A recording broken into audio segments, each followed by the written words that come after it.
एनबीटीवी में आपका स्वागत है। मैं हूं सनोज गौतम और आज आपके लिए दोबारा लेकर आया हूं पर्दे के पीछे हमारा स्पेशल शो। आज हम चर्चा करेंगे ईरान के बारे में और चर्चा करेंगे कुछ ऐसे मुद्दों के बारे में जो आज पूरे दिन सुर्खियों में छाए रहे। सबसे पहले मैं आपका तारुफ कराना चाहूंगा। हमारे विश्लेषक हैं एके मिश्रा जी। एके मिश्रा एक बिजनेस कंसल्टेंट हैं, राजनीतिक विश्लेषक हैं और एके मिश्रा जी को आप देश के बड़े नामचीन चैनलों पर रोज डिबेट करते हुए देख सकते हैं। तो एके मिश्रा जी, आपका बहुत बहुत स्वागत है एनबीटीवी में। थैंक यू सनोज, आपका भी स्वागत है और आपके बहुत सारे दर्शकों का जो आपके प्रोग्राम को देखते हैं, लाइक करते हैं, शेयर करते हैं, उनका भी स्वागत है आपके प्रोग्राम में। Thank you. तो एके मिश्रा जी, सबसे पहले आज हम बात करने वाले हैं ईरान के मैटर पे, जहां पर चाबार जो पोर्ट है उससे अब भारत अलग थलग हो चुका है। भारत के हाथ में एक मौका था चाबार पोर्ट के माध्यम से जो वो सेंट्रल एशिया में जा सकता था और जितना भी वहां पे जो रेल परियोजना का जो काम था वो भारत के हाथ से निकल चुका है और कहीं ना कहीं चीन का उस पर शिकंजा है।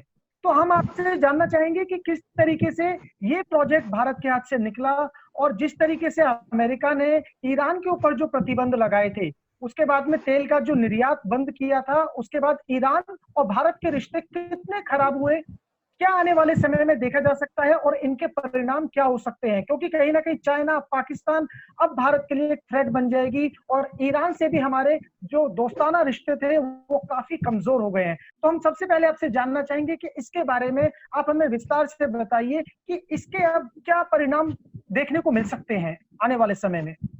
सनोज, चाबहार पोस्ट को डिस्कस करने के लिए थोड़ा सा पास्ट में जाते हैं। मिडिल ईस्ट वगैरह में अगर ये देखा जाए तो पूरी दुनिया में ईरान का अमेरिका से हमेशा 36 का आंकड़ा रहा है। वो न्यूक्लियर पावर प्लांट वगैरह बनाना चाहते थे और अमेरिका के कुछ वेस्टेड इंटरेस्ट है गल्फ में, इकोनॉमिक और बहुत सारे इंटरेस्ट है, जिसके कारण वो नहीं चाहता है।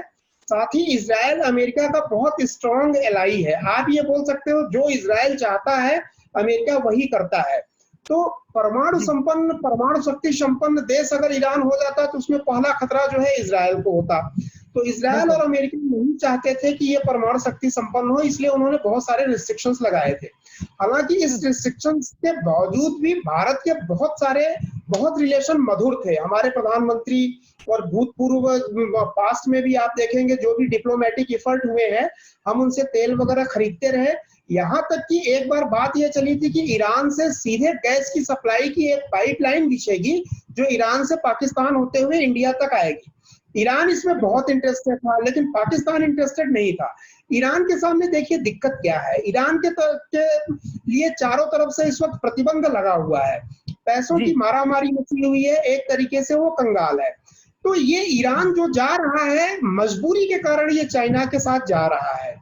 जो हम लोगों ने ईरान में बंदरगाह डेवलप करने की कोशिश की थी वो काट था हमारा जो चाइना पाकिस्तान के ग्वादर बंदरगाह में कर रहा है।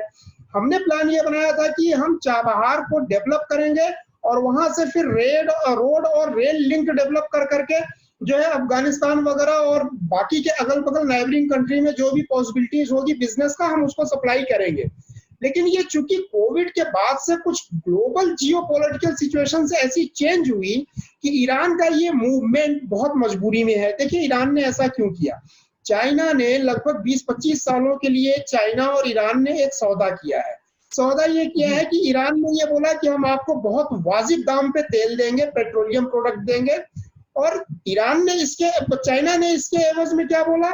चाइना ने ये बोला कि हम आपको इकोनॉमिक लीवरेज, इकोनॉमिक ग्रोथ और परमाणु शक्ति संपन्न न्यूक्लियर प्लांट वगैरह बनाने के लिए हम आपको सहयोग करेंगे।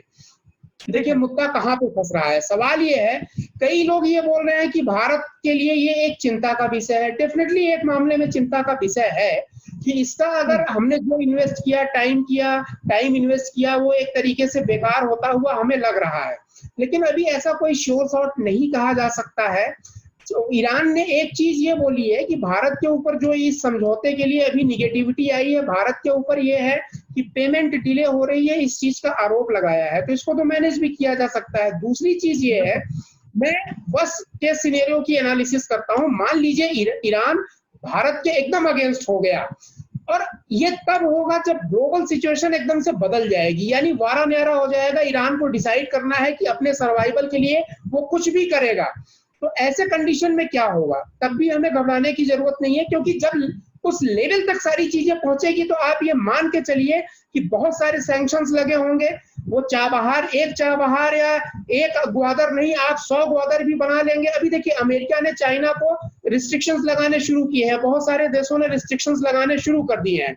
वो वॉर लेवल सिचुएशन हो जाती है, और वॉर लेवल सिचुएशन होने के लिए मैं एक ही चीज बोलना चाहूंगा कि अभी इजराइल के फाइटर प्लेन ने F-16 फाइटर प्लेन ने ईरान के ऊपर अटैक किया था। 2 अटैक हुआ, न चाइना कुछ बोला और ईरान तो एक्सेप्ट भी नहीं कर सका कि हाँ हमारे यहाँ अटैक हुआ।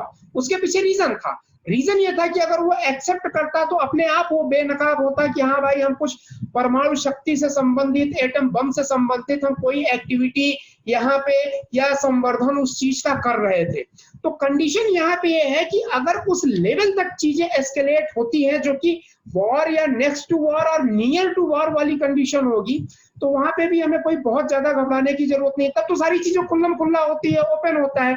एक चीज यहाँ पे जरूर मुझे दिखाई दे रहा है, अगर ये चीजें एस्केलेट होती हैं, आगे बढ़ती हैं, तो ईरान का झुकाव डेफिनेटली पाकिस्तान की तरफ होगा।